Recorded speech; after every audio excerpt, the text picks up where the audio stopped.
महिला के स्तनों को पकड़ना, उसका पैजामे का नाड़ा काटना या फिर कपड़े फाड़ना, पुलिया के नीचे खींचना बलात्कार नहीं, रेप नहीं है, बल्कि ये दुर्व्यवहार है, दुष्कर्म बिल्कुल नहीं।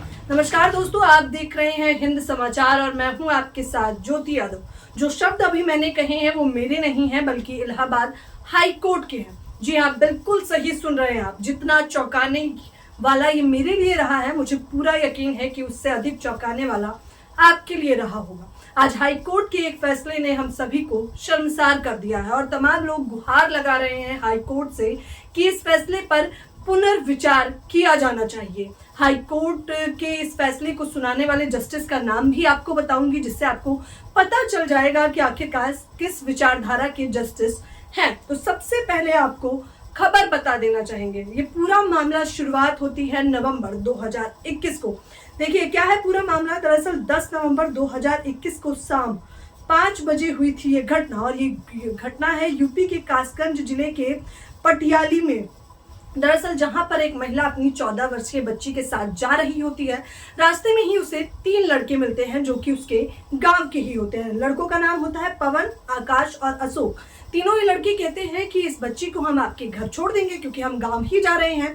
महिला भी भरोसा कर लेती है और 14 वर्षीय बच्ची को वो लड़के बाइक पर बिठाकर चलने लगते हैं। लेकिन जैसे ही कुछ दूर जाते हैं, पुलिया पर उसके स्तन को पकड़ते हैं, उसका नाड़ा खींचते हैं, उसके कपड़े फाड़ने का प्रयास करते हैं और तीनों मिलकर उस बच्ची को पुलिया की ओर घसीटने का प्रयास करते हैं। लेकिन बच्ची इतनी तेज चिल्लाने लगती है कि वहां पर जो राहगीर होते हैं वो उसे बचाने के लिए आ जाते हैं और तमाम राहगीरों को देखते हुए बच्ची को एक बड़ी राहत मिलती है। लेकिन आरोपी वहां से फरार हो जाते हैं। ये मामला वर्ष 2021 का है, जब से इस मामले की सुनवाई कोर्ट में ही थी, यानी कि पूरे परिवार को ये उम्मीद था।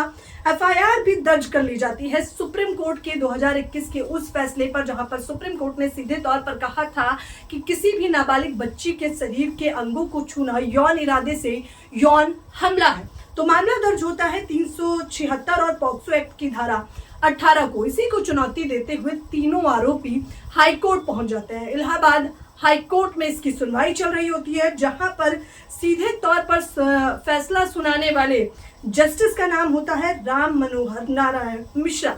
ये नाम ही बताने के लिए काफी है कि उनका फैसला कितना सही है, कितना सटीक है। आप सोचिए, हाई कोर्ट के जस्टिस का अगर ये कहना है कि स्तन को पकड़ना, कपड़े फाड़ना, खींचना या फिर पुलिया की ओर खींचना, ये सब बलात्कार में नहीं आता, बल्कि ये तो दुर्व्यवहार है, तो क्या उनके हिसाब से जब तक महिला के प्राइवेट अंग में रॉड न डाली जाए, उसकी रीढ़ की हड्डी न तोड़ी जाए।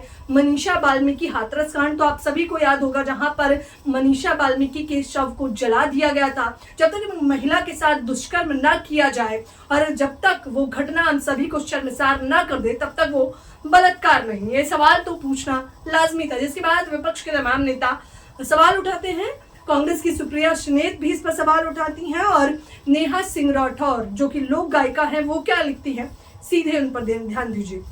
जब तक नेहा सिंह राठौर लिखती हैं कि जब तक हत्या करके लटका न दिया जाए, आंखें निकाल न ली जाए, तब तक बलात्कार भी नहीं माना जाना चाहिए ना। जज साहब वो पूछती हैं जज साहब से, ये मत भूलिएगा कि यही फैसले नजीर बनकर और आगे के फैसलों का आधार बनेंगे। बाकी आप लोग औरंगजेब की कब्र खोजिए। जाहिर तौर पर जिस प्रकार से बीते कई दिनों से शिक्षा, स्वास्थ्य, रोजगार और महिलाओं की सुरक्षा के मुद्दों से हटकर औरंगजेब पर सारा फोकस चल रहा है, उससे आप अंदाजा लगा ही सकते हैं कि कितनी सही सरकार चल रही है और किस प्रकार की राजनीति की जा रही है।